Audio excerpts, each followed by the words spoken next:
प्राचीन भारतीय संस्कृति एवं विरासत, culture and heritage of ancient India.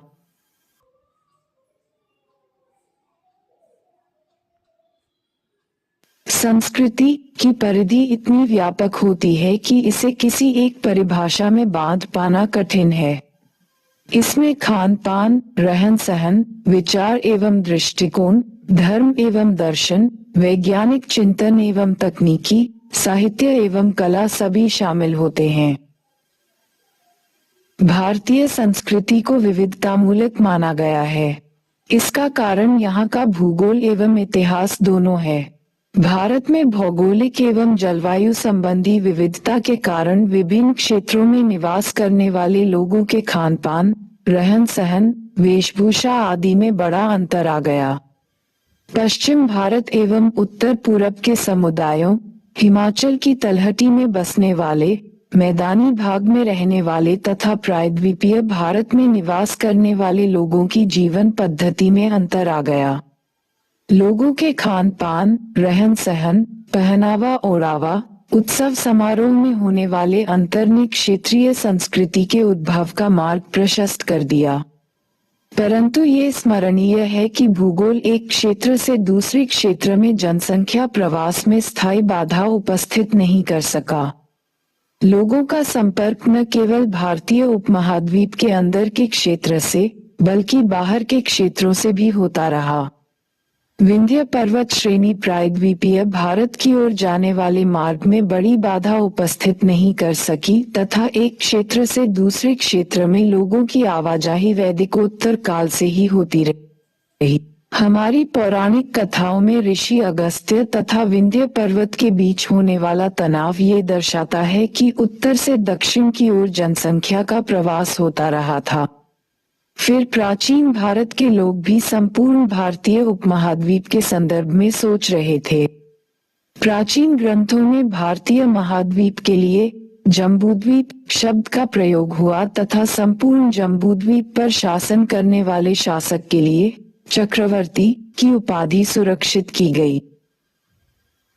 यह एक दिलचस्पी का विषय है कि चक्रवर्ती का मॉडल लगभग सभी शासकों को आकर्षित करता रहा तथा छोटे छोटे शासक भी इस उपाधि को लेकर अपने मन को तोष देने का प्रयास करते रहे थे।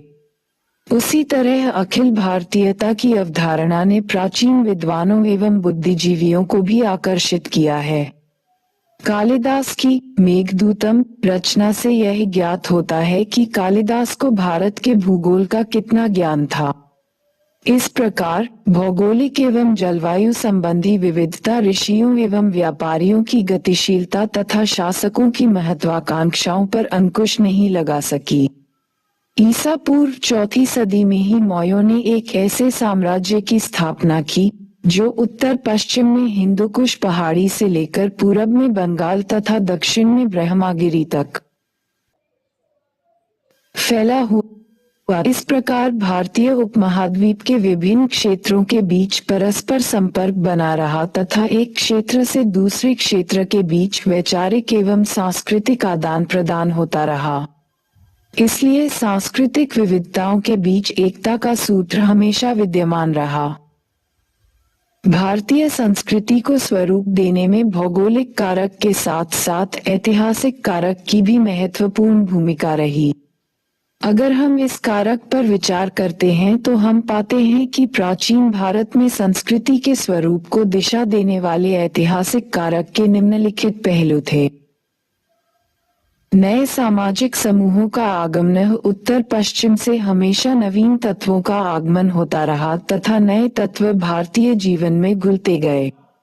सर्वप्रथम वैदिक आर्य आए। वे एक नवीन भाषा संस्कृत लेकर आए, परंतु उनके पास लिपि नहीं थी। वे मुख्य रूप से पशुचारक थे, परंतु भारत की भूमि पर उत्तर हड़प्पाई अथवा अन्य ताम्रपाषाणकालिक लोगों के संपर्क में उन्होंने कृषि का कार्य सीखा। उसी प्रकार उनका अपना एक धार्मिक विश्वास था, परंतु उन्होंने संभवतः उत्तर हड़प्पाई लोगों के संपर्क से यज्ञ की पद्धति को अपनाया। भारत से बाहर के आर्य यज्ञ नहीं जानते थे, जबकि हड़प्पाई लोगों को यज्ञ का ज्ञान था। आगे इंडो ग्रीक, शक एवं कुषाण जैसे बाहरी तत्वों का आगमन हुआ, परंतु शीघ्र ही वे भारतीय जीवन में घुल मिल गए। उन्होंने भारतीय धार्मिक पंथों को अपना लिया। उदाहरण के लिए इंडो ग्रीक शासकों ने बौद्ध धर्म को अपना लिया। इंडो ग्रीक शासक मिनांडर तथा भारतीय संत नागसेन की वार्ता प्राचीन भारत के धर्म के इतिहास में बड़ा ही दिलचस्प प्रकरण है। आगे कुषाण शासकों ने महायान बौद्ध पंथ को संरक्षण दिया। मध्य एशिया एवं पश्चिम एशिया में बौद्ध पंथ को फैलाने का श्रेय कुषाण शासक कनिष्क को दिया जाता है। फिर आगे हुनों का आगमन हुआ तो उन्होंने भी तत्परता से शैव पंथ को अपना लिया। हुन शासक तोरमान एवं मिहिर कुल का शैव पंथ से निकटता सर्वविदित है। इस प्रकार बाह्य तत्वों को विभिन्न धार्मिक पथों के माध्यम से आसानी से भारतीय जीवन में प्रवेश मिल गया। आर्य एवं गैर आर्य तत्वों के बीच सामंजस्य। वैदिक आर्य जब भारत आए थे तो उन्होंने बड़ी उदारता से गैर आर्य तत्वों को अपनाया था। उनकी संस्कृत में भी कई गैर आर्य शब्द मुंडा, द्रविड़ आदि मिश्रित मिलते हैं। उसी प्रकार यज्ञ की पद्धति भी उन्होंने संभवतः गैर आर्यों से ही ली थी। आगे लिपि के प्रयोग में भी हम गैर आर्य तत्वों के प्रभाव की संभावना को अस्वीकार नहीं कर सकते। फिर भी धर्म के क्षेत्र में आर्य एवं गैर आर्य तत्वों के बीच बेहतर सामंजस्य ईसा की आरंभिक शताब्दियों में देखने को मिलता है। आर्य पंथ में बहुदेववाद से एकेश्वरवाद तक का तत्व विद्यमान था और यह क्रमशः वेद से उपनिषद तक अभिव्यक्त होता रहा। फिर आगे बौद्ध एवं जैन पंथ जैसे विरोधी पंथों का उद्भव हुआ, परंतु इन धार्मिक पंथों की जड़ भी आर्य तत्वों में ही थी। परंतु ईसा की आरंभिक शताब्दियों में भूमि अनुदान के कारण जनजातीय क्षेत्र में आर्य संस्कृति का प्रसार हुआ। इसके परिणामस्वरूप आर्य एवं गैर आर्य तत्वों के बीच सामंजस्य हुआ। ये सामंजस्य धार्मिक क्षेत्र में भी व्यक्त होता है। गैर आर्य समूह में भक्ति की अवधारणा प्रचलित थी। उदाहरण के लिए मथुरा में एक गैर आर्य देवता वासुदेव कृष्ण की पूजा प्रचलित थी। आगे वासुदेव कृष्ण का एक आर्य देवता विष्णु से एकीकरण हो गया। इस प्रकार वैष्णव पंथ का विकास हुआ। वैष्णव पंथ के मूल में भक्ति थी। उसी प्रकार एक गैर वैदिक देवता शिव का वैदिक देवता रुद्र के साथ एकीकरण हो गया, तो फिर शैव पंथ का उद्भव हुआ।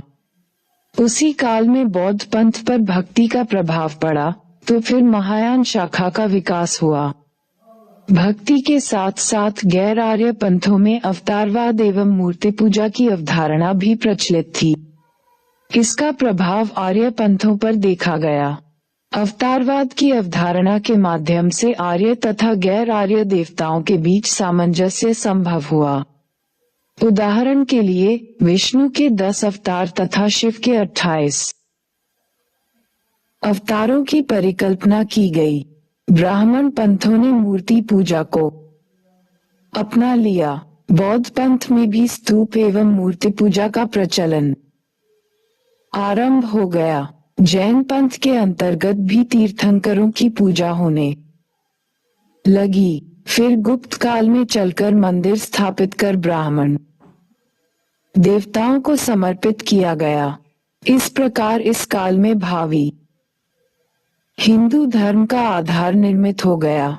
उत्तर एवं दक्षिण भारत के तत्वों के बीच सामंजस्य जैसे देखा, विंध्य क्षेत्र उत्तर एवं दक्षिण के बीच स्थायी विभाजन रेखा नहीं खींच पाया तथा उत्तर एवं दक्षिण के लोगों की एक दूसरे के क्षेत्र में आवाजाही तथा विचारों का आदान प्रदान होता रहा।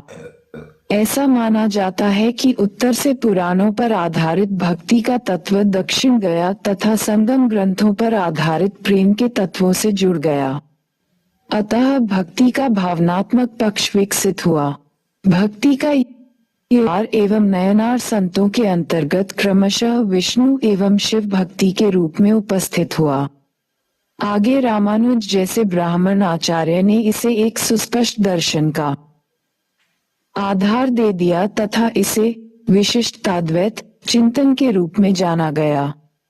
आगे दक्षिण से आए रामानंद ने इसे उत्तर में फैलाया। फिर यह भक्ति क्षेत्रीय परिस्थितियों के अनुसार ढलती चली गई। महाराष्ट्र में इसने महाराष्ट्र धर्म का रूप ले लिया, जबकि उत्तर भारत में ये सगुण एवं निर्गुण दो धाराओं में बंट गई।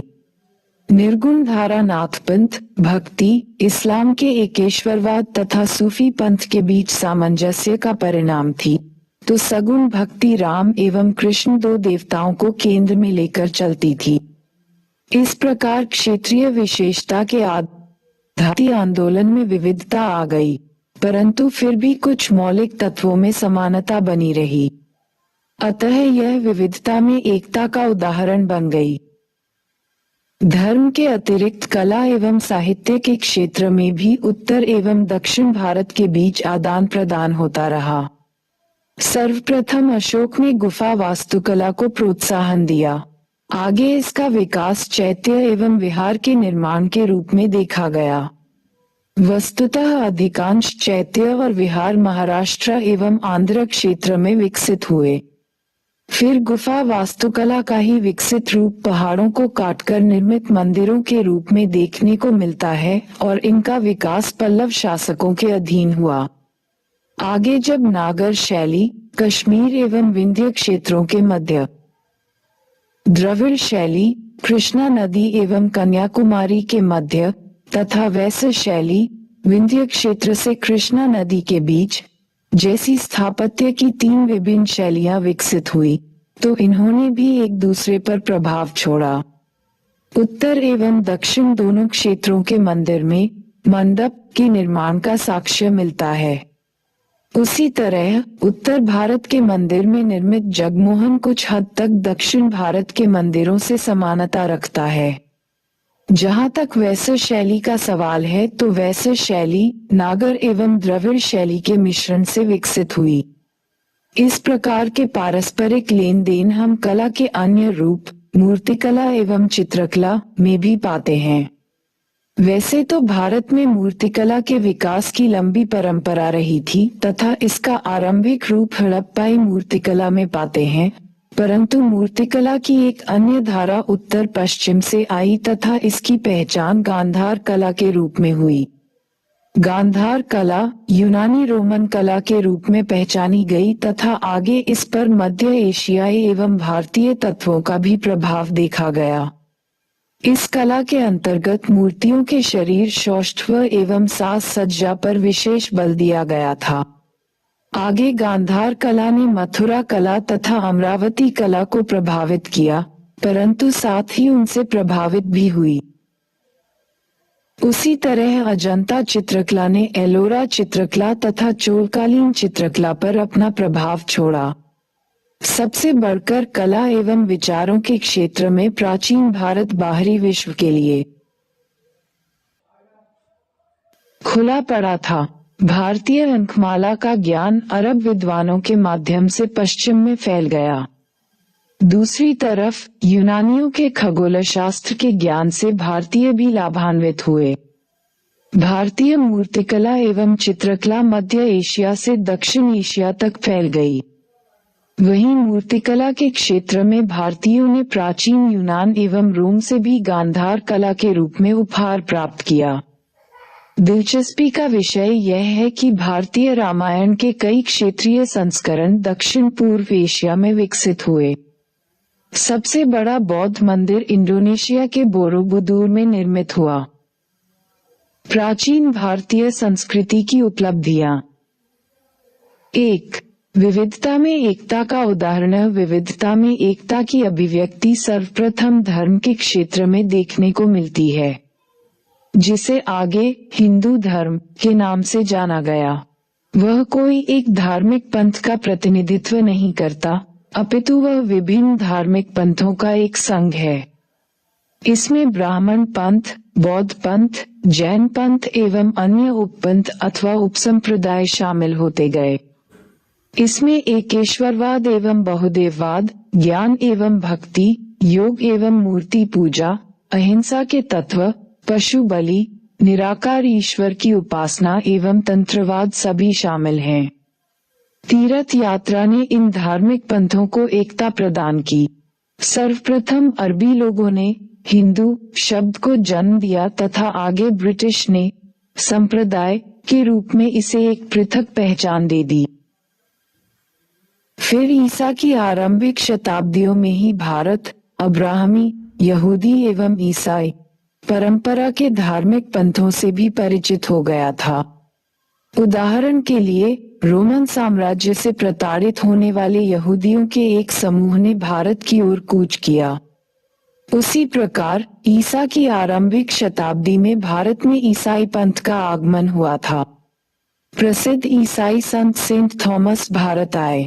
उनकी कब्र भी भारत के मद्रास में निर्मित हुई।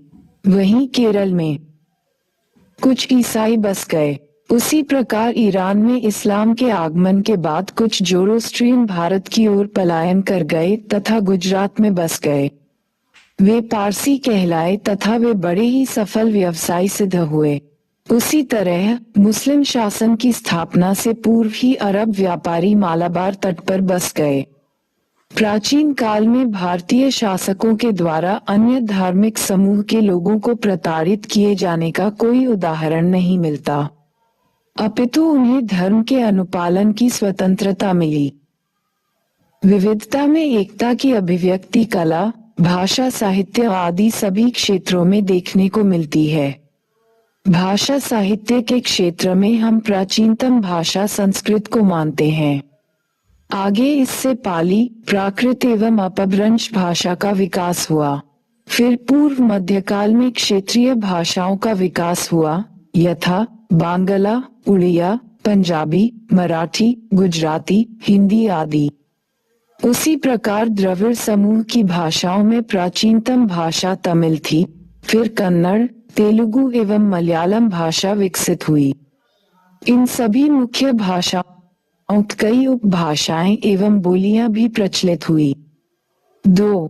धार्मिक सद्भाव का वातावरण। विश्व के अन्य क्षेत्रों में ऐसा देखा गया है कि अगर किसी राजवंश के द्वारा एक धार्मिक पंथ को संरक्षण दिया जाता तो अन्य धार्मिक पंथों के साथ भेदभाव किया जाता, उत्पीड़ित किया जाता, परंतु भारत में एक राजवंश के शासक अनेक धार्मिक पंथों को संरक्षण देते रहे। उदाहरण के लिए अशोक ने बौद्धों के साथ साथ ब्राह्मणों एवं आजीवकों को भी संरक्षण दिया। 3.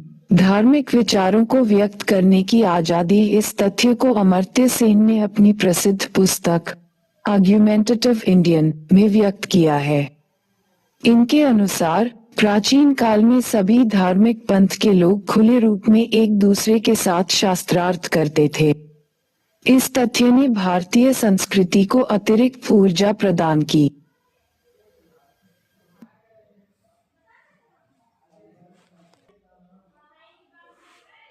प्राचीन भारत में धर्म एवं दर्शन, religion and philosophy in ancient India.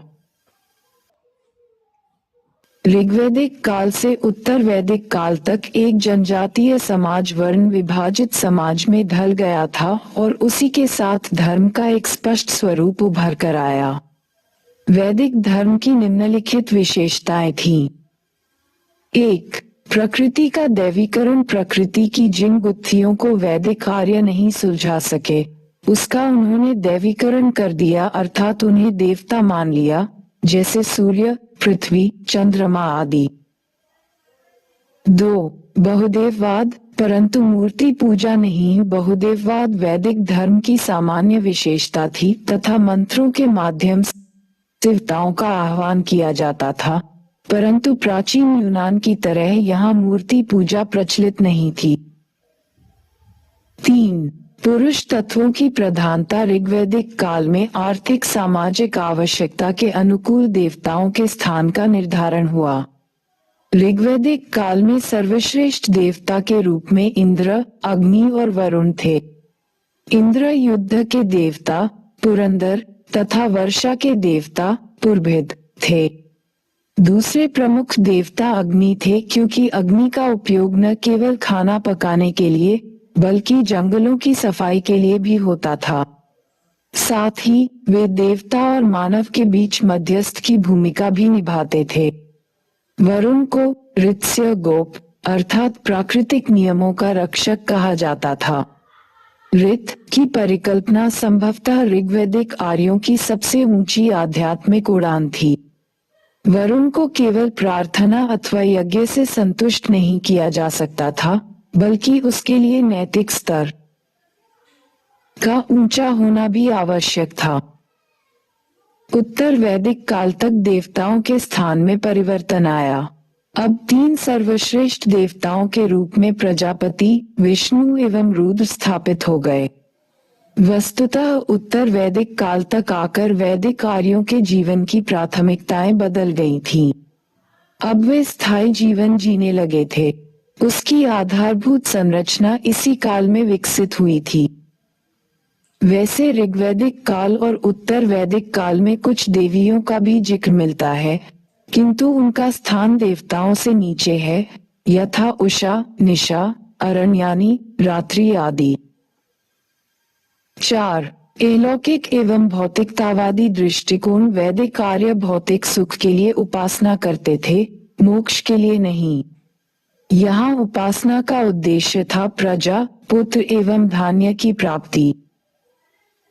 5. उपासना की पद्धति के रूप में यज्ञ का बढ़ता हुआ महत्व। ऋग्वेद में प्रार्थना एवं यज्ञ दोनों का प्रचलन था, परंतु उत्तर वैदिक काल में यज्ञ का महत्व काफी बढ़ गया।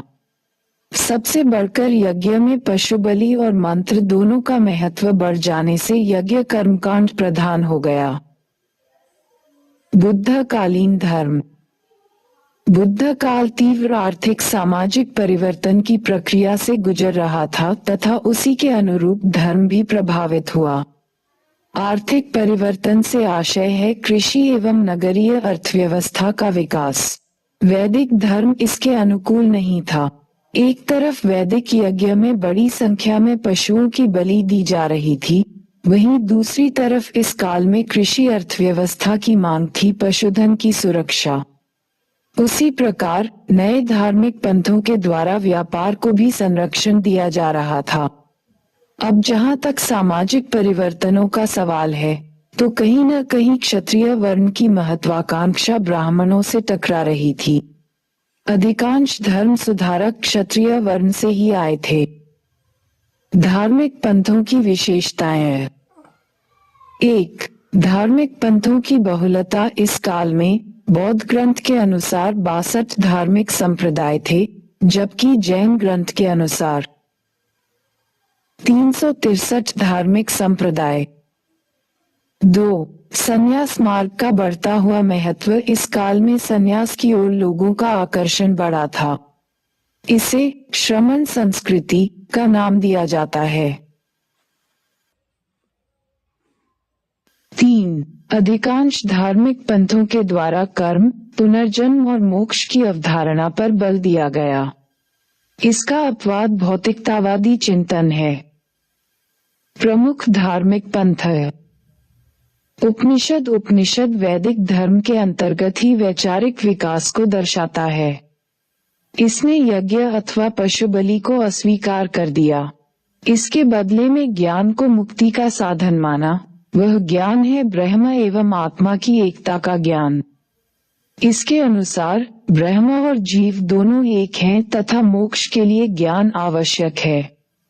उपनिषद वैदिक धर्म के निष्कर्ष को बताता है, अर्थात वेदों का बल प्रार्थना पर था, ब्राह्मण ग्रंथ का यज्ञ पर, आरण्यक का तप पर और उपनिषद का ज्ञान पर। बौद्ध चिंतन। इस संसार के संबंध में बौद्धों की निम्नलिखित अवधारणाएं थीं। प्रथम, ये संसार दुखमय है, अर्थात दुख है, दुख का कारण है, दुख का निदान है तथा दुख के निदान के उपाय हैं। ये बौद्धों के 4 आर्य सत्य हैं। फिर दुख के निदान के उपाय के रूप में अष्टांगिक मार्ग का जिक्र किया गया। दूसरा, ये संसार क्षणिक है, अर्थात इसका मानना है कि प्रत्येक क्षण संसार बदलता है। तीसरा, ये संसार आत्मा विहीन है, अर्थात एक तरफ वह आत्मा के अस्तित्व को नकारता है, वहीं दूसरी तरफ वह पुनर्जन्म की अवधारणा पर बल देता है। अतः प्रश्न यह उपस्थित होता है कि अगर आत्मा नहीं है तो आखिर एक जन्म से दूसरे जन्म में क्या जाता है? बौद्ध पंथ ने इसका उत्तर प्रतिचिस्मुत्पाद के माध्यम से खोजने का प्रयत्न किया। दूसरे शब्दों में, अगर दुख का कारण जन्म है तो जन्म का कारण कर्मफल रूपी चक्र है। एक जन्म से ही दूसरे जन्म में कर्म जाता है।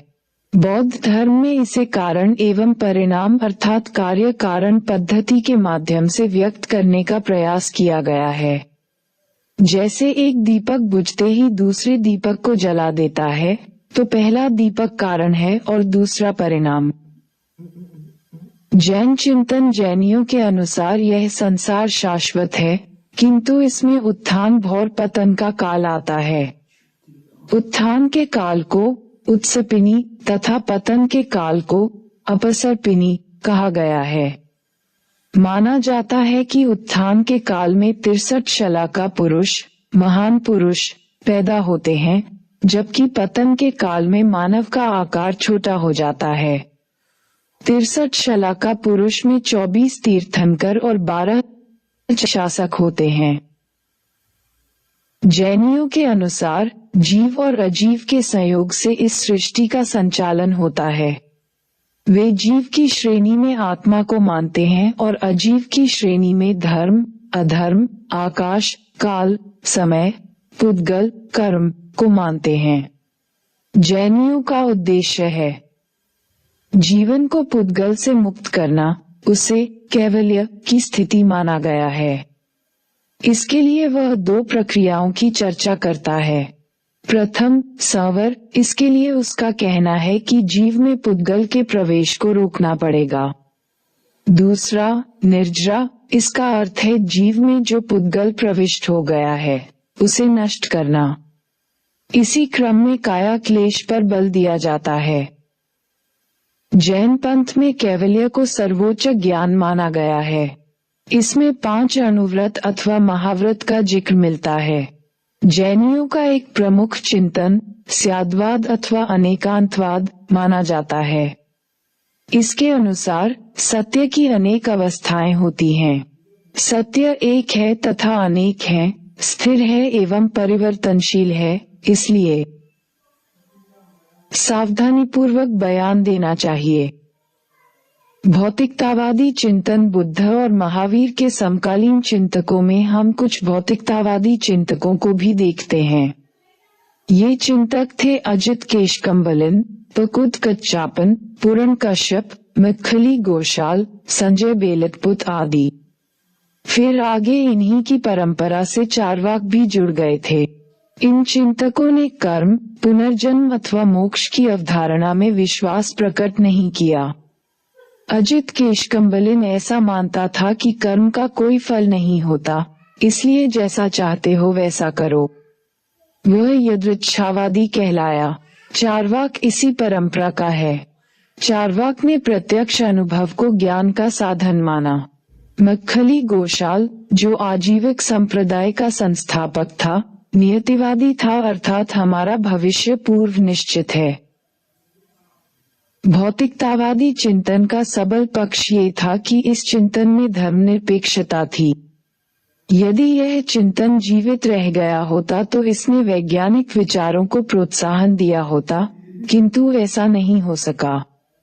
ब्राह्मणवादी तत्वों ने इन्हें दबा दिया तथा भौतिकतावाद पर प्रत्ययवाद हावी हो गया।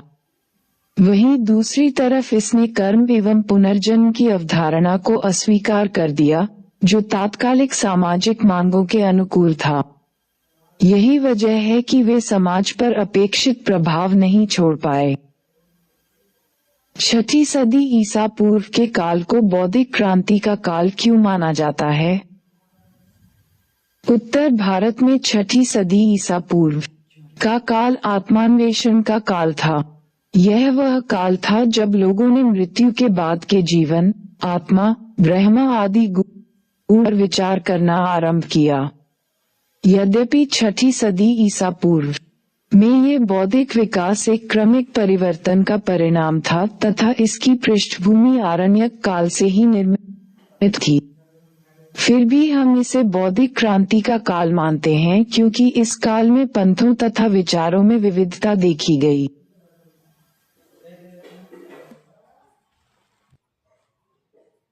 एक, ये काल वैचारिक उथल-पुथल अथवा गहन बौद्धिक चिंतन का काल था। इस काल में जीवन के मूलभूत प्रश्नों पर विचार किया गया। 2, इस काल में विभिन्न धार्मिक संप्रदाय अस्तित्व में आए। उदाहरण के लिए बौद्ध ग्रंथ में 62 धार्मिक संप्रदायों की चर्चा है, तो जैन ग्रंथों में 363 धार्मिक संप्रदायों की। 3, विभिन्न चिंतकों के विचारों में मतभेद अथवा भिन्नता है। कुछ कर्म एवं पुनर्जन्म की अवधारणा को मानते हैं, तो कुछ उसे अस्वीकार करते हैं। एक तरफ उपनिषद सर्वोच्च आत्मा की बात करता है, तो दूसरी तरफ बौद्ध पंथ आत्मा के अस्तित्व को ही अस्वीकार कर देता है। 4, एक तरह से अगर देखा जाए तो ये केवल भारत में ही नहीं बल्कि वैश्विक स्तर पर बौद्धिक चिंतन का काल रहा था। उदाहरण के लिए इस काल में ईरान में जरथुष्ट, यूनान में पाइथागोरस, चीन में कन्फ्यूशियस एवं लात्से जैसे चिंतक हुए। क्या बौद्ध पंथ धर्म सुधार आंदोलन के साथ साथ समाज सुधार आंदोलन भी था?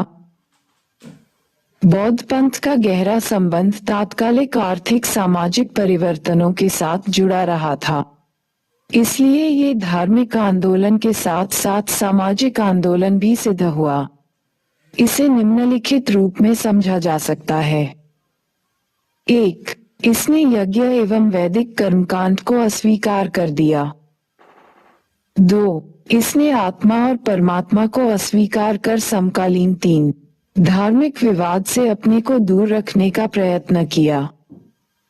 3, इसने ब्राह्मणवादी वर्ण व्यवस्था को अस्वीकार करते हुए ये घोषित किया कि वर्ण व्यवस्था ईश्वर निर्मित नहीं बल्कि मानव निर्मित है। 4, इसने महिलाओं के लिए भी बौद्ध संघ का दरवाजा खोल दिया। इतना ही नहीं, महिलाओं के प्रति बौद्ध पंथ की संवेदनशीलता थेरी गाथा भिक्षुणियों की कविता में व्यक्त हुई है। 5, उसने शूद्रों के लिए भी निर्वाण का मार्ग खोल दिया और उन्हें संघ में प्रवेश की अनुमति दी। 6, इसने बल दिया जिससे कृषि अर्थव्यवस्था को प्रोत्साहन मिला, अतः इसे गृहस्थों का समर्थन मिला। 7, इसने महाजनी और मुनाफाखोरी को मान्यता दी, अतः इसे व्यापारियों का भी समर्थन मिला। महात्मा बुद्ध के द्वारा किए जाने वाले समाज सुधार की क्या सीमाएं रही थीं? हिस्ट्री रूमानिकांत सिंह। इसकी निम्नलिखित सीमाएं थीं। 1, ब्राह्मणवादी जाति व्यवस्था पर चोट करने के पश्चात भी वे पूरी तरह उसे अस्वीकार नहीं कर पाए। कहीं न कहीं बौद्ध पंथ का जाति का पूर्वाग्रह बना रहा। यही वजह है कि बौद्ध संघ में सबसे अधिक संख्या सवर्णों की रही। 2, बौद्ध पंथ ब्राह्मणवादी पितृसत्तावाद के प्रभाव से मुक्त नहीं हो सका। बुद्ध ने काफी दबाव के पश्चात बौद्ध संघ का दरवाजा महिलाओं के लिए भी खोला था, परंतु पुरुषों के साथ उसकी समानता स्थापित नहीं हुई। भिक्षुणियों के लिए पृथक संघ बनाया गया और उन्हें भिक्षुओं के कठोर निरीक्षण में रखा गया। बौद्ध पंथ के प्रसार के क्या कारण थे जिससे वह एक विश्व धर्म बन सका? महात्मा बुद्ध विश्व के उन गिने चुने सामाजिक चिंतकों में स्थापित हुए जिन्होंने ईसाई धर्म एवं इस्लाम धर्म के समान बौद्ध धर्म को एक विश्व धर्म के रूप में स्थापित किया। इसके निम्नलिखित कारण थे। 1, बौद्ध पंथ ने तात्कालिक आर्थिक समस्या का निराकरण देने का प्रयास किया, जैसे महाजनी और मुनाफाखोरी तथा पशुधन की सुरक्षा। 2, इस पंथ ने तात्कालिक सामाजिक समस्या का निराकरण देने का भी प्रयास किया। उदाहरण के लिए वर्ण एवं जाति व्यवस्था की अस्वीकृति। इसने कुछ ऐसे मूलभूत प्रश्नों को उठाया जो सार्वदेशिक एवं सार्वकालिक थे। वे प्रश्न थे दुख, बीमारी, बुढ़ापा एवं मृत्यु। 4. बौद्ध संघ और बौद्ध भिक्षुओं के माध्यम से देश तथा देश से बाहर इसका प्रसार किया गया। 5. बौद्ध पंथ का राजाओं के समर्थन के कारण भी प्रसार हुआ, उदाहरण के लिए अशोक, कनिष्क आदि। वर्तमान में बौद्ध पंथ की प्रासंगिकता क्या है? बौद्ध पंथ के कुछ विचारों की आज भी प्रासंगिकता है। 1. अहिंसा। वर्तमान हिंसा से ग्रस्त विश्व को बौद्ध पंथ राहत प्रदान कर सकता है। 2. बौद्ध धर्म के द्वारा प्रतिपादित मध्यम मार्ग, जिसे हम अष्टांगिक मार्ग के नाम से जानते हैं, वर्तमान भारत एवं विश्व की अधिकांश समस्याओं का निराकरण कर सकता है। वर्तमान विश्व की समस्या है अतिवाद, अर्थात अत्यधिक उपभोग। इस प्रवृत्ति ने पर्यावरण संकट से लेकर आतंकवाद तक सभी समस्याओं को जन्म दिया है।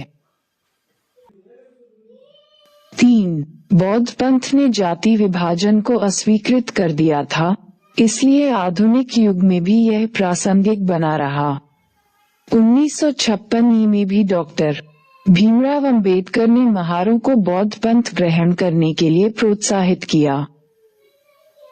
मॉडल प्रश्न है। 1. बौद्ध धर्म की लोकप्रियता का कारण बताइए। 2. क्या महात्मा बुद्ध को आप एक सामाजिक क्रांति का प्रवर्तक मानते हैं? अपने मत के पक्ष में उत्तर दीजिए। 3. बौद्ध धर्म किन कारणों से विश्व धर्म बना? क्या वर्तमान में इसकी प्रासंगिकता है? अशोक की धम्म नीति। क्या अशोक एक समर्पित बौद्ध था? अशोक अपने व्यक्तिगत जीवन में एक बौद्ध था। उसके भानु अभिलेख से ज्ञात होता है कि उसने बौद्ध पंथ के त्रिरत्न बुद्ध, धम्म एवं संघ में अपनी आस्था प्रकट की थी, परंतु उसने जिस धम्म को प्रतिपादित किया वह बौद्ध पंथ की सीमा में बंधा हुआ नहीं था, बल्कि वह सामाजिक एवं नैतिक आदर्शों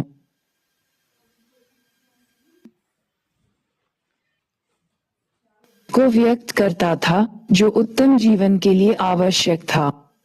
उस धम्म नीति का बल निम्नलिखित कारकों पर रहा था: माता, पिता एवं गुरु की सेवा, नौकर, दास एवं पशुओं के प्रति करुणा का भाव, अल्प व्यय एवं अल्प संग्रह, क्रोध एवं निष्ठुरता से मुक्त होना आदि।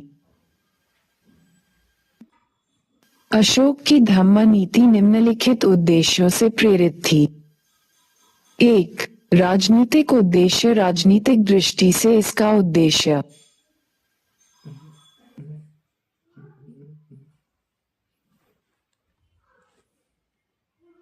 एक विस्तृत क्षेत्र में फैले हुए साम्राज्य की एकता को बनाए रखने के लिए एक संयोजक शक्ति की भूमिका निभाना था।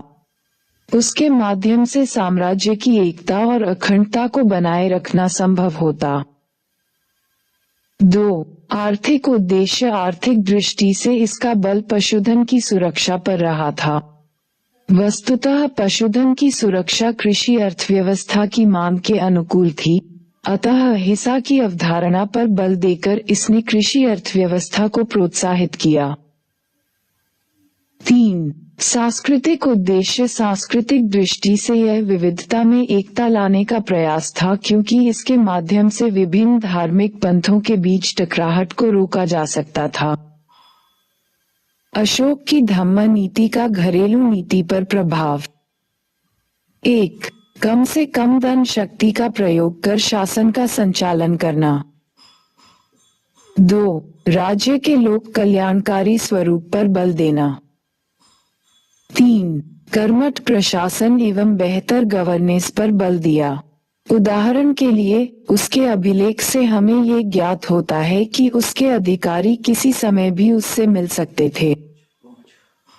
4. अपनी प्रजा के नैतिक उत्थान के लिए उसने कदम उठाए। इसके लिए उसने धम्म महामाथ नामक अधिकारी की नियुक्ति आरंभ की, जो लोगों में धम्म नीति का प्रसार करता था। अशोक की घरेलू नीति की सफलता इस बात से ही निर्धारित की जा सकती है कि स्वतंत्र भारत की सरकार ने भी राष्ट्रीय प्रतीक के रूप में अशोक चक्र को अपनाया। अशोक की धम्म नीति का विदेश नीति पर प्रभाव। अशोक ने विदेश नीति का एक वैकल्पिक मॉडल प्रस्तुत किया। वह विश्व का प्रथम ऐसा शासक था जिसने युद्ध का विकल्प खोजने का प्रयास किया। 2. अपने 13वें वृहद शिलालेख में उसने ये घोषित किया कि वह युद्ध विजय की नीति को छोड़कर धम्म विजय की नीति को अपना रहा है, अर्थात मेल मिलाप की नीति। 3. उसने राजदूत की जगह धम्म दूत की नियुक्ति शुरू की। इसके माध्यम से अशोक ने सांस्कृतिक कूटनीति को जन्म दिया। उसने विभिन्न देशों में धार्मिक मिशन भेजे। वर्तमान में भी भारत और दक्षिण पूर्व एशिया के बीच संबंध का आधार सांस्कृतिक कूटनीति ही बना हुआ है। 4. अन्य मौर्य शासकों ने पश्चिम की ओर देखो की नीति पर विशेष बल दिया था। वहीं अशोक ने पश्चिम की ओर देखो की नीति के साथ साथ पूरब की ओर देखो, लुक ईस्ट पॉलिसी की नीति पर भी बल दिया। उदाहरण के लिए उसने श्रीलंका और दक्षिण पूर्व एशिया में धार्मिक मिशन भेजे थे। 5. पिछले लगभग 2400 वर्षों में विश्व भौतिक क्षेत्र में काफी आगे बढ़ चुका है, परंतु नैतिक क्षेत्र में वह अशोक की शांति घोषणा से आगे नहीं बढ़ सका है। कौटिल्य की विदेश नीति की विशेषताएं क्या हैं? विदेश नीति के मोर्चे पर कौटिल्य का दृष्टिकोण अधिक यथार्थवादी प्रतीत होता है। अशोक के आदर्शवाद के समानांतर उसने अवसरवाद पर विशेष बल दिया। उसकी विदेश नीति राजमंडल व्यवस्था पर आधारित है। इसमें पड़ोसी राज्यों को मित्र एवं शत्रु राज्यों में विभाजित किया गया है तथा उनके विषय में नीति निर्धारित की गई है। उसका मानना था कि आपका निकटस्थ पड़ोसी आपका शत्रु हो सकता है और आपके शत्रु का शत्रु आपका मित्र। उसी प्रकार उसने इन राज्यों को मित्र का मित्र, शत्रु का मित्र, शत्रु का शत्रु आदि में विभाजित किया। अंतर्राष्ट्रीय संबंधों के प्रमुख विद्वान शिवशंकर मेनन का कहना है कि वेस्टफेलिया की संधि से 2000 वर्ष पूर्व ही कौटिल्य ने शक्ति संतुलन की अवधारणा प्रस्तुत कर दी थी। भारत की विदेश नीति में अशोक एवं कौटिल्य दोनों की विरासत देखी जा सकती है। दोनों का अपना अलग अलग महत्व है। जहां कौटिल्य की विदेश नीति एक ऐसे राज्य के लिए है जो साम्राज्य बनने की ओर अग्रसर है, वहीं अशोक की विदेश नीति एक बड़े साम्राज्य के लिए है जिसका बल विस्तार की जगह संगठन पर है। मौर्योत्तर काल में धर्म के क्षेत्र में परिवर्तन का महत्वपूर्ण कारण था आर्य तथा गैर आर्य तत्वों के बीच सामंजस्य। इसने धर्म के स्वरूप में निम्नलिखित परिवर्तन लाया। 1. भक्ति की अवधारणा का विकास। 2. अवतारवाद की परिकल्पना का विकास। 3. मूर्तियों का निर्माण तथा उनकी उपासना। इन कारकों ने लगभग सभी धार्मिक पंथों पर अपना प्रभाव छोड़ा।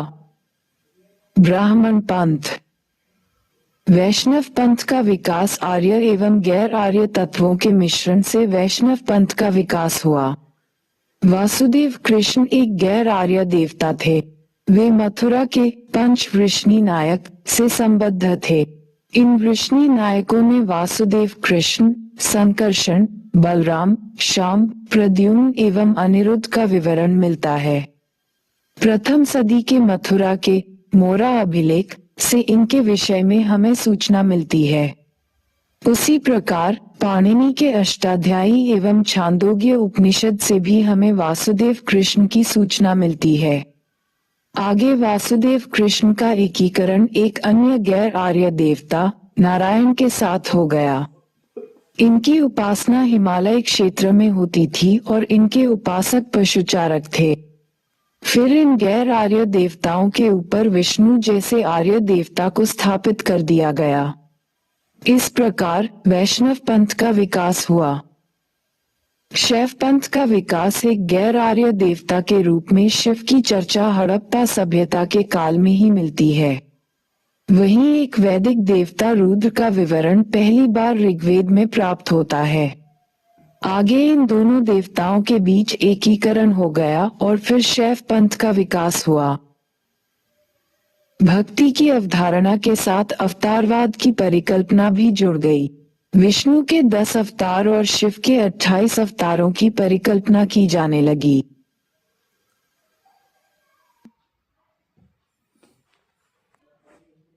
बौद्ध पंथ।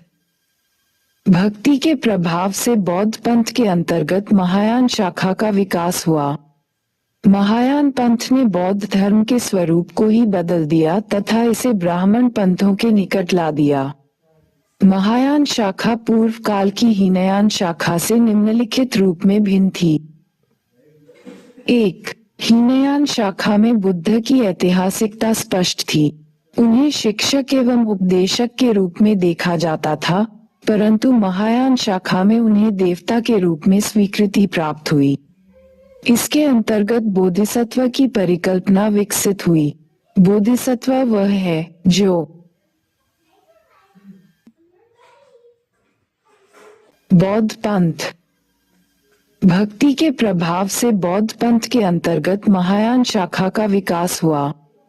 महायान पंथ ने बौद्ध धर्म के स्वरूप को ही बदल दिया तथा इसे ब्राह्मण पंथों के निकट ला दिया। महायान शाखा पूर्व काल की हीनयान शाखा से निम्नलिखित रूप में भिन्न थी। 1. हीनयान शाखा में बुद्ध की ऐतिहासिकता स्पष्ट थी।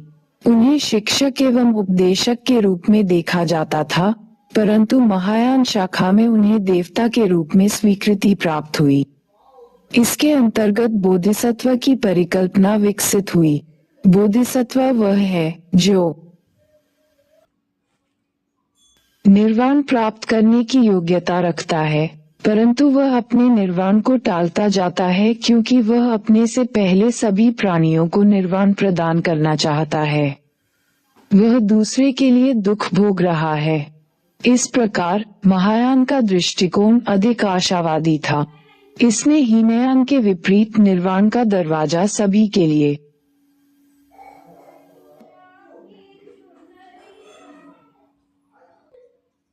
खोल दिया। 2. अतः बोधिसत्व के प्रति भक्ति की अवधारणा विकसित हुई और भक्ति से मूर्ति पूजा शुरू हो गई। जहाँ हीनयान बौद्ध पंथ में महात्मा बुद्ध से जुड़े हुए प्रतीक चिन्ह की पूजा होती थी, वहीं अब बोधिसत्वों की मूर्तियां बनने लगीं। जैन पंथ। जैन पंथ भी श्वेतांबर एवं दिगंबर 2 शाखाओं में विभाजित हो गया था। श्वेतांबर शाखा ने मूर्ति पूजा को स्वीकार कर लिया था। फिर भी जैन धर्म ने अपनी विशिष्टता बनाए रखी क्योंकि वह महावीर की शिक्षा से बहुत ज्यादा विचलित नहीं हुआ था। अब इस काल में तीर्थंकर, बोधिसत्व और ब्राह्मण देवताओं की मूर्तियां बनने लगीं। प्रश्न: ईसा की आरंभिक शताब्दियों में धर्म के क्षेत्र में होने वाले परिवर्तन भारतीय इतिहास में महत्वपूर्ण भूचिन्ह बन गए। इस कथन का परीक्षण कीजिए। उत्तर: ईसा की आरंभिक शताब्दियों में धर्म के क्षेत्र में आर्य एवं गैर आर्य तत्वों के बीच मिश्रण देखा गया। इसके परिणामस्वरूप धर्म का वह स्वरूप सामने आया जिसकी पहचान आगे हिंदू धर्म के रूप में हुई। भूमि अनुदान के कारण ब्राह्मण, बौद्ध एवं जैन धर्मानुयायी सभी सीमावर्ती क्षेत्रों में स्थापित हुए और जनजातीय तत्वों के संपर्क में आए। इसके परिणामस्वरूप आर्य एवं गैर आर्य तत्वों के बीच सांस्कृतिक आदान प्रदान हुआ। ब्राह्मण पंथ में यज्ञ का प्रचलन था, परंतु जनजातीय तत्वों के प्रभाव में भक्ति का महत्व बढ़ गया। फिर भक्ति ने विविध धार्मिक पंथों पर अपना प्रभाव छोड़ा। इसके परिणामस्वरूप ब्राह्मण पंथ में वैष्णव भक्ति एवं शैव भक्ति का विकास हुआ, वहीं बौद्ध पंथ के अंतर्गत महायान शाखा का विकास हुआ। अंत में जनजातीय प्रभाव में मूर्ति पूजा को प्रोत्साहन मिला तथा बुद्ध, बोधिसत्व, जैन तीर्थंकरों, विष्णु तथा शिव की मूर्तियां बनने लगीं। फिर यह वह काल था जब कुछ गैर आर्य देवता भी आर्य पंथ में शामिल होते चले गए। इसके परिणामस्वरूप धर्म का वह स्वरूप निखर कर सामने आया जिसे हिंदू धर्म के रूप में पहचाना गया। ये देवता थे शिव, कुमार कार्तिकेय, मातृदेवी, गणेश, पशु, वृक्ष आदि। इस प्रकार ईसा की आरंभिक शताब्दियों में सामाजिक एकीकरण ने धर्म के क्षेत्र में परिवर्तन लाया और फिर यह परिवर्तन भारतीय इतिहास का महत्वपूर्ण भूचिन्ह बन गया। गुप्तकालीन धर्म।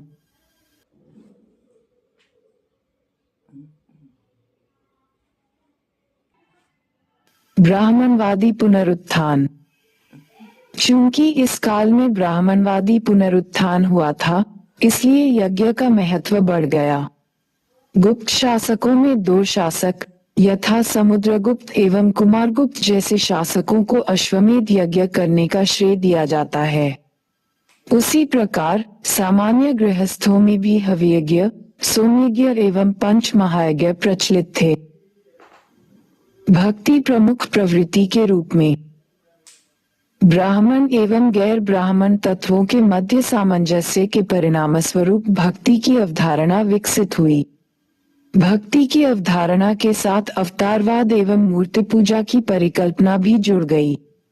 अवतारवाद की परिकल्पना में विभिन्न विरोधी तत्वों के मध्य सामंजस्य लाने की कोशिश की गई। भक्ति की अवधारणा ने लगभग सभी समकालीन पंथों को प्रभावित किया। उदाहरण के लिए ब्राह्मण धर्म के अंतर्गत वैष्णव भक्ति एवं शैव भक्ति का विकास हुआ। ब्राह्मण देवताओं की मूर्तियां भी मंदिर में स्थापित की गई और मूर्ति पूजा आरंभ हो गई।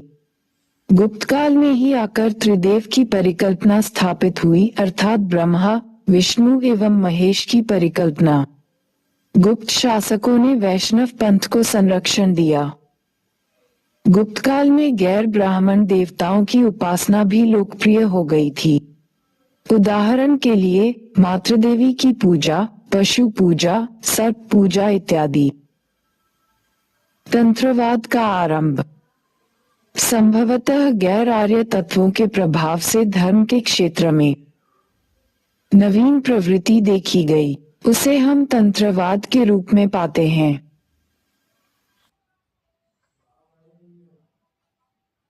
वस्तुतः गुप्तकालीन धर्म का एक महत्वपूर्ण अभिलक्षण था स्त्री तत्वों का बढ़ता हुआ महत्व, अर्थात इस प्रकार की अवधारणा विकसित होने लगी थी कि पुरुषों की क्रियाशीलता को प्रोत्साहित करने के लिए स्त्रियों का साहचर्य आवश्यक है।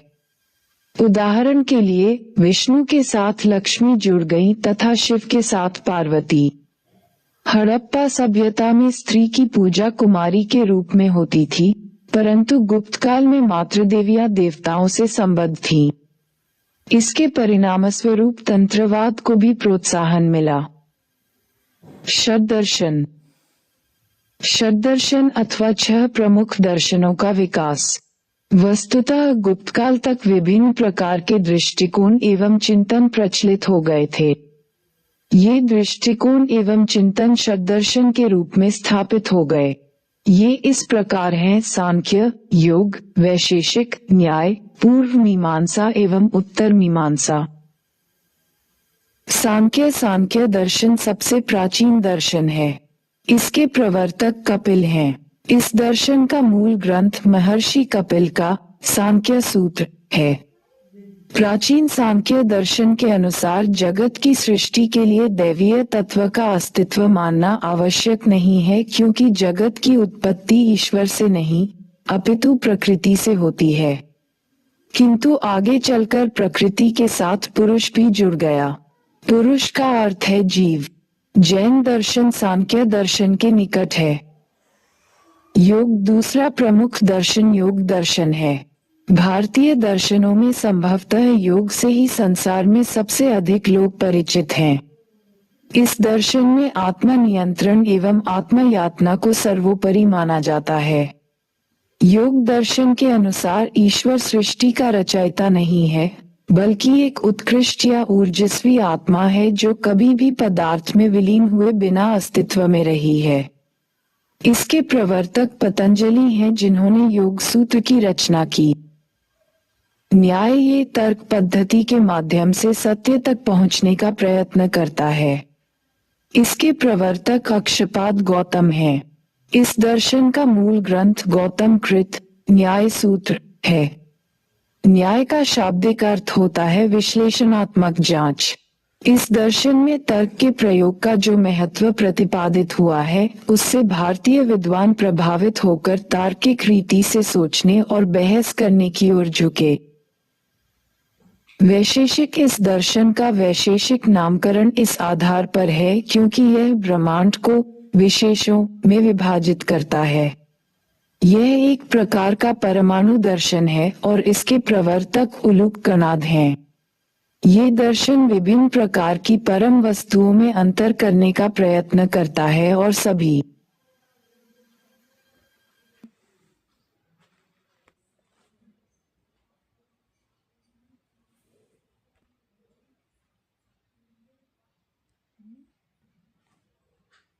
वस्तुओं को महाभूतों अर्थात पृथ्वी, जल, वायु, अग्नि और आकाश के अंतर्गत जो परमाणु, दिक्, काल, मन और आत्मा के रूप में विद्यमान है, में वर्गीकृत करता है। जब इन पंच महाभूतों के परमाणु आपस में जुड़ने लगते हैं, तब जगत की सृष्टि का प्रारंभ होता है और जब उनका विघटन हो जाता है तो जगत का अंत हो जाता है। मीमांसा इसका अर्थ है वेदों की व्याख्या तथा इसका लक्ष्य है वेदों को पुनर्प्रतिष्ठित करना। इसका मूल ग्रंथ जैमिनी का पूर्व मीमांसा सूत्र है। मीमांसा दर्शन का संबंध वैदिक धर्म के व्यवहारिक पक्ष से है। इसमें मुख्य रूप से पवित्र अनुष्ठानों तथा उनसे प्राप्त होने वाले प्रतिफलों का विवेचन किया जाता है। उत्तर मीमांसा या वेदांत इसका अर्थ है वेदांत दर्शन तथा इसका आधार है उपनिषद। ईसा पूर्व दूसरी सदी में संकलित बादरायण का ब्रह्म सूत्र इस दर्शन का मूल ग्रंथ है। दर्शन का मूल आरंभिक उपनिषदों में पाया जाता है। इस दर्शन के अनुसार ब्रह्म ही सत्य है, अन्य हर वस्तु माया यानी अवास्तविक है। आत्मा तथा ब्रह्म में कोई अंतर नहीं है। अतः जो कोई आत्मा को या अपने आप को पहचान लेता है, उसे ब्रह्म का ज्ञान हो जाता है एवं मोक्ष की प्राप्ति हो जाती है। ब्रह्म तथा आत्मा दोनों शाश्वत और अविनाशी हैं। आगे शंकराचार्य ने उपनिषद, ब्रह्मसूत्र एवं भागवत गीता पर टीकाएं लिखी। इसे शंकर का वेदांत कहा जाता है। संसार की चक्रिक अवधारणा। इस काल तक ब्राह्मणवादी अवधारणा में सृष्टि के विकास की एक चक्रिक अवधारणा का विकास हुआ।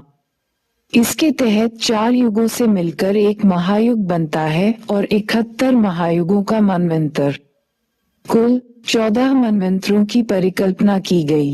प्रत्येक मनवंतर के बाद इस सृष्टि का विनाश होता है और एक नए मनु पैदा होते हैं। वर्तमान में हम 7वें मनवंतर से गुजर रहे हैं और हमारे पूर्वज मनु हैं। उत्तर भारत में धर्म के क्षेत्र में तंत्रवाद का प्रभाव बढ़ता गया। तंत्रवाद में वामाचार एवं पंचमकारों की साधना पर बल दिया जा रहा था। इसने लगभग सभी महत्वपूर्ण धार्मिक पंथों पर अपना प्रभाव छोड़ा। ब्राह्मण पंथ, वैष्णव पंथ तंत्रवाद के प्रभाव में इसके अंतर्गत सहजयान शाखा का विकास हुआ। शैव पंथ इसके अंतर्गत कापालिक एवं कालामुख जैसे अतिवादी संप्रदाय विकसित हुए। ये अपने शरीर में चिता की भस्म मलते थे, नर कपाल में भोजन करते थे तथा पंचमकारों की साधना करते थे। मातृदेवी की उपासना। मातृदेवी का तांत्रिक पूजा में महत्वपूर्ण स्थान है। इसकी पूजा पर भी तंत्रवाद का गहरा प्रभाव देखा गया। बौद्ध पंथ, बौद्ध धर्म में तंत्र मंत्र के प्रभाव से वज्रयान नामक पंथ का उद्भव हुआ। वज्रयान जादुई शक्ति को प्राप्त करके मुक्त होने की कल्पना करता है। इस पंथ में पुरुष के साथ स्त्री की कल्पना जुड़ गई। अवलोकितेश्वर बोधिसत्व के साथ प्रज्ञापारमिता तथा बुद्ध के साथ तारा जुड़ गई। जैन पंथ पर तंत्रवाद का प्रभाव सबसे कम देखा गया, किंतु इसके अंतर्गत भी यक्ष एवं यक्षिणी की उपासना आरंभ हो गई। उन्होंने अपनी पूजा पद्धति में तीर्थंकरों के अलावा यक्ष यक्षिणियों को भी शामिल किया था। अलौकिकता पर बल। तंत्रवाद का प्रमुख बल पालौकिकता की जगह अलौकिकता पर रहा था। इसमें सांसारिक बातों को अधिक महत्व दिया गया था, क्योंकि इसमें सांप एवं बिच्छू के काटने पर भी मंत्र का प्रभाव था। सामाजिक पक्ष। ब्राह्मणवादी पंथों के विपरीत तंत्रवाद का दृष्टिकोण अधिक समतामूलक था। तांत्रिक साधना में लिंग तथा जाति का भेद नहीं किया गया है। ये साधना समान रूप से स्त्री तथा शूद्रों के लिए उपलब्ध थी। इस वजह से निम्न जातियों तथा जनजातीय क्षेत्रों में तांत्रिक धर्म को प्रोत्साहन मिला। इसके अंतर्गत महिला को भी गुरु का पद प्राप्त हो जाता है। दक्षिण भारत। इस काल में दक्षिण भारत में भक्ति का विकास हुआ। इसे भक्ति आंदोलन का नाम दिया जाता है। वस्तुतः उत्तर से पुराणों पर आधारित भक्ति दक्षिण आई और दक्षिण में संगम साहित्य के प्रेम तत्व से जुड़ गई। अतः भक्ति का भावनात्मक रूप प्रकट हुआ।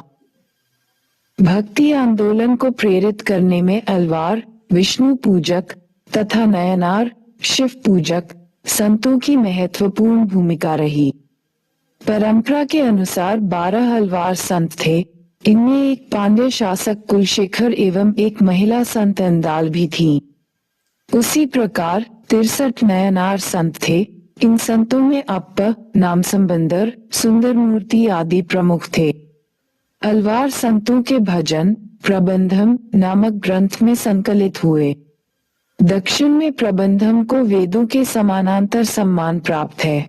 उसी प्रकार नयनार संतों की जीवनी को 12वीं सदी में पेरिय पुराणम नामक ग्रंथ में संकलित किया गया। अलवार और नयनार संतों की मिश्रित पृष्ठभूमि थी, अर्थात वे उच्च जाति एवं निम्न जाति दोनों से आए थे, किंतु जाति व्यवस्था के प्रति उनके मन में समर्पण का भाव नहीं था। इसलिए कहीं न कहीं वे धार्मिक समानता के साथ साथ सामाजिक समानता के लिए भी प्रतिबद्ध थे।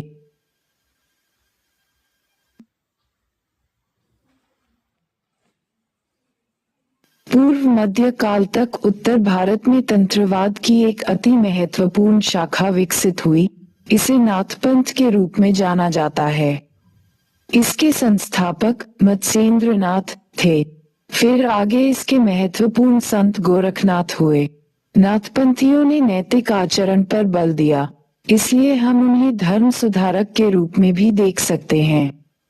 वहीं दूसरी तरफ नाथपंथ ने जाति विभाजन को अस्वीकार कर दिया, अतः हम इन्हें समाज सुधारक के रूप में भी देख सकते हैं। नाथपंथ ने निम्न वर्ग एवं अछूतों के लिए भी अपना दरवाजा खोल दिया था। पूर्वी भारत। इस काल तक उत्तर भारत में बौद्ध पंथ का लगभग सफाया हो गया था। इसके निम्नलिखित कारण थे। 1. महायान शाखा के विकास के बाद बौद्ध पंथ अपने को ब्राह्मण पंथ से अलग नहीं कर सका। 2. हुनों के आक्रमण के कारण अनेक बौद्ध भिक्षुओं की हत्या हो गई। 3. शंकराचार्य के द्वारा हिंदू धर्म का पुनरुत्थान किया गया। इसके कारण भी बौद्ध पंथ का पतन हुआ। ह्वेनसांग ने उत्तर भारत में बौद्ध विहारों को पतनशील अवस्था में पाया था, परंतु उस काल में भी बंगाल में पाल शासकों के अधीन बौद्ध पंथ फलता फूलता रहा था। पाल शासकों ने निम्नलिखित रूप में बौद्ध पंथ को प्रोत्साहन दिया। 1. पाल शासकों ने वज्रयान बौद्ध शाखा के लोकप्रिय स्वरूप को समझा और अशोक की तरह ही उसे संरक्षण दिया। 2. पाल शासकों ने अतिश दीपांकर जैसे बौद्ध विद्वानों को संरक्षण दिया और बौद्ध धर्म से संबंधित पांडुलिपियों को संरक्षण दिया। 3. पाल शासकों ने नालंदा विश्वविद्यालय को संरक्षण दिया तथा विक्रमशिला, उदंतपुरी और सोमपुरा जैसे विश्वविद्यालयों की स्थापना की, जो बौद्ध शिक्षा केंद्र के रूप में स्थापित हुए। 4. उन्होंने उत्तर पूर्व, नेपाल एवं तिब्बत में बौद्ध धर्म का प्रसार किया।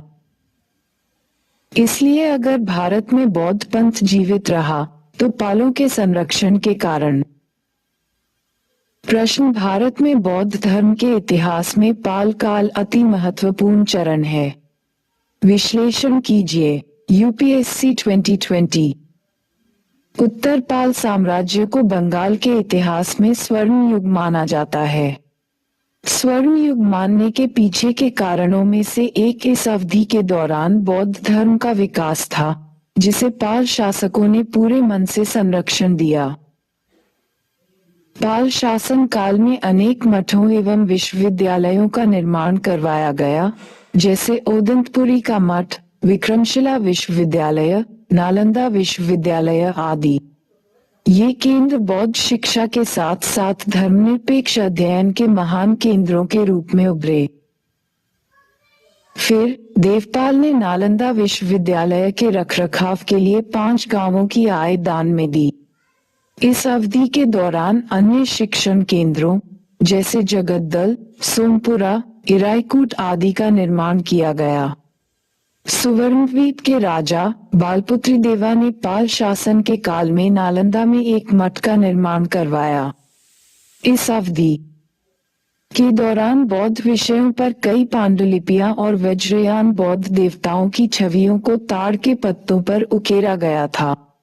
उदाहरण के लिए अष्टसहस्रिका प्राजापमिता। पाल वंश के दौरान वज्रयान बौद्ध धर्म के आगमन तथा पाल शासकों के द्वारा संस्थानों को दिए गए संरक्षण के कारण यह अवधि बौद्ध धर्म के लिए विशेष रूप से महत्वपूर्ण हो जाती है।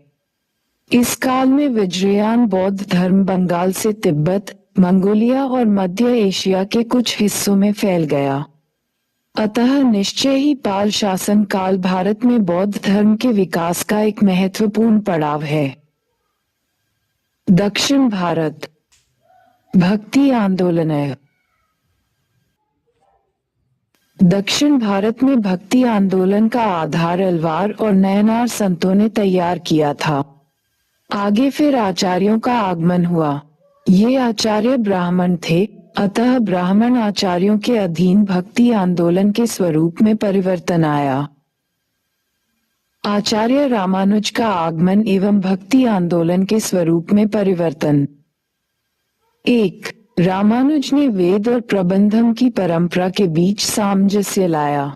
इस तरह भक्ति संतों की उदार धार्मिक परंपरा और ब्राह्मणवाद के बीच एक प्रकार का सामंजस्य लाया गया।